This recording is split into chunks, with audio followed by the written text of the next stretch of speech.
اب میں ہوں فضل عباس ظفر اور آپ دیکھ رہے ہیں میرا یوٹیوب چینل۔ آج کا ہمارا موضوع ہے مدعی، اصل مجرم، ملزم اور بے گناہ ملزم۔ بات یہ ہے، مدعی کوئی غریب یا کسی مزدور یا کسی بزنس مین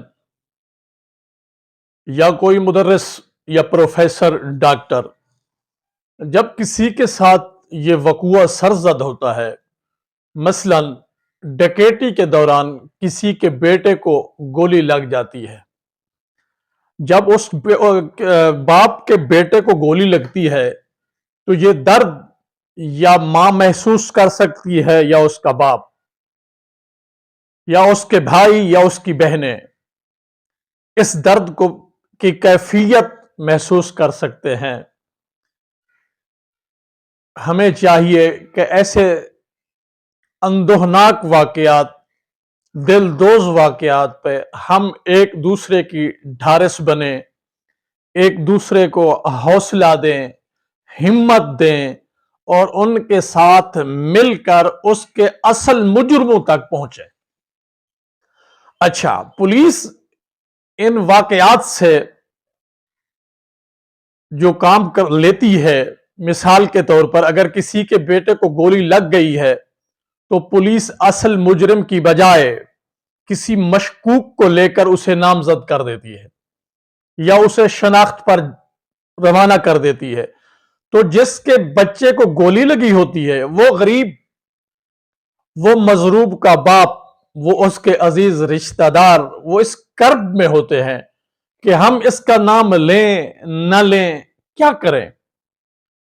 جو لوگ پختہ ایمان ہوتے ہیں، اسلامی حوالے سے، قرآنی حوالے سے، انسانی حوالے سے یہ جانتے ہیں کہ جھوٹی شہادت کا کتنا بڑا گناہ ہے اور کتنا بڑا عذاب ہے، تو وہ تو فوراً پیچھے ہٹ جاتے ہیں۔ وہ کسی بے گناہ کی پیروی نہیں کرتے، وہ کسی بے گناہ کو اپنا قاتل نہیں گردانتے، وہ کسی بے گناہ کو اپنا ڈکیت، اپنا دشمن نہیں بناتے، وہ پیچھے چلے جاتے ہیں۔ جو لوگ تھوڑے سے کمزور ہوتے ہیں، دل کے کمزور ہوتے ہیں، وہ لوگ اتفاق کر لیتے ہیں اسی مجرم پر کہ یہی ہوگا، تو پھر آگے چلتے ہیں تو دیکھیں اس میں ان کی گواہیاں ڈالی جاتی ہیں، وہ ان جھوٹی گواہیوں کا عذاب اگلے جہان بھی ہوگا، اس جہان بھی اس میں یہ ہوتا ہے کہ کیس جو ہے کمزور ہو جاتا ہے، اصل مجرم ہاتھ نہیں آتا۔ بے گناہ کو جب آگے لایا جاتا ہے تو اس کیس میں چاہے جتنا تفتیشی افسر اپنی کاریگری، اپنا ہنر دکھائے، اس میں غفلت ہو جاتی ہے، وہ کیس کمزور پڑ جاتا ہے۔ اس لیے ہمیں چاہیے کہ ہم اپنے اصل مجرموں تک پہنچیں۔ پولیس اصل مجرم کو اس لیے چھوڑ دیتی ہے کہ اس سے کچھ نہ کچھ نان نفقہ وہ تلاش کر لیتی ہے۔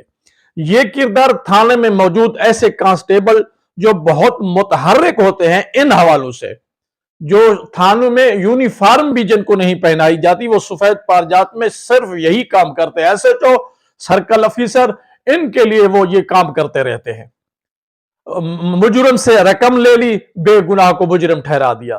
میں حیران ہوتا ہوں کہ قرآن مجید کہتا ہے کہ جو شخص بے گناہ کسی پہ عیب لگاتا ہے، کسی کی شہادت دیتا ہے تو اس پہ عذاب ہے، تو جو جھوٹی ایف آئی آر کرتے ہیں اس کا کیا ہوگا۔ اس کے بعد ہی ایک ہے ریکوری۔ مثلا ریکوری ڈال دی جاتی ہے، کسی کی ڈکیتی ہو گئی ہے، اس کا مقدمہ درج ہو گیا، ایف آئی آر ہے، نامعلوم ہے، تو اس میں پولیس کیا کرتی ہے، مختلف لوگوں کو گرفتار کر کے ان سے پیسے رقم لے لیتی ہے، اس رقم سے 30,000، 25,000، 30,000 تک ایک بائک والے کو دے دیتے ہیں، یہ آپ کی ریکوری ہے۔ اچھا، لی جاتی ہے 1,00,000، 1,50,000، دی جاتی ہے 15,000 یا 30,000۔ اس 15,000 یا 30,000 کو ریکوری کا نام دے کر ایک اچھے، انیسٹ اور سچے ڈسٹرکٹ پولیس افسر کو دھوکہ دیا جاتا ہے کہ جب بھی وہیں سے کوئی پوچھ گچھ ہو بھی یہ آپ نے کیا کیا ہے تو کہہ دیا جاتا ہے کہ ہم نے ریکوری دی ہے۔ اچھا، لینے والا کیوں خاموشی سے لے لیتا ہے؟ اسے بھی چاہیے کہ جو ریکوری آ رہی ہے آپ کے اصل مجرم کی طرف سے نہیں ہے، یہ کسی بے گناہ کی بھیڑ بکریاں بیچ کر آپ کو دی جا رہی ہے۔ یہ کب تک آپ کی جیب میں رہے گی؟ کب تک یہ آپ کے لیے باعث برکت بنے گی؟ نقصان تو آپ کا جو ہوا وہ ہو گیا تھا۔ میرا بائک چوری ہوا تھا، اس میں میرے ایک کلاس فیلو کو نامزد کر دیا گیا تھا، اور اس نامزد کرنے کے بعد اس سے 25,000 لیا گیا، 23,000 مجھے دے دیا گیا، اور 2,000 جو تفتیشی نے رکھ لیا تھا، کیونکہ میں پولیس ملازم تھا، اس نے مجھ پر شفقت کی تھی۔ جب میں نے تحقیق کی، میں نے کہا بھائی یہ میرا کلاس فیلو ہے اور میرا یہ چور بھی نہیں ہے، مجھے اس شخص کو چھڑوانا پڑا، اسے رہا کروایا، اور میں نے 23,000 پر رقم اس کے ہاتھ پر رکھ دی تھی کہ یہ میرے نہیں ہے، میرا جو نقصان ہوا ہے پتہ نہیں کون کر گیا ہے، میں آپ سے یہ رقم لوں۔ یہ نہ اسلام اجازت دیتا ہے مجھے، نہ انسانیت اجازت دیتی ہے، نہ اخلاقیات اجازت دیتی ہے۔ ریکوری کرپشن کو تحفظ دے رہی ہے۔ بس اس حوالے سے ہم نے کچھ گفتگو شنید کرنی تھی۔ ہمیں چاہیے کہ ہم اپنے اصل مجرم تک پہنچنے سے پہلے ایک دوسرے کے راستے گریباں نہ ہوں۔ ہمیں پولیس والوں سے نفرت نہیں کرنی چاہیے، ہمیں ان چند لوگوں سے نفرت کرنی چاہیے جو پولیس میں سیاہ کردار کے مالک ہیں، جو اللہ اور اس کے رسول سے نہیں ڈرتے، جو خدا اور اس کی وحدانیت سے نہیں ڈرتے، جو جھوٹی شہادت اور جھوٹی اخباروں سے نہیں ڈرتے، جو معاشرے میں ناسور کی شکل اختیار کر رہے ہیں۔ پولیس والے ہمارے بھائی ہیں، پولیس والے ہمارے لخت جگر ہیں، پولیس والے ہمارے مال و جان کی تحفظ کے لیے شہید ہوتے ہیں، شہید ہو رہے ہیں، اور پولیس والے سردی کی ٹھٹھرتی شام کو ایک ڈالے میں بیٹھ کر ہمارے تحفظ کے لیے گشت کرتے ہیں۔ پولیس والے ہمیں تحفظ پہنچاتے ہیں، پولیس والے ہماری شاہراہوں کی حفاظت کرتے ہیں، پولیس والے ہماری عزت و آبرو کے محافظ ہیں، پولیس والے ہمارے جگر ہیں، ہمارا خون ہے، ہمارے لیے ایک اثاثہ ہیں، ہمیں ان پہ فخر ہے۔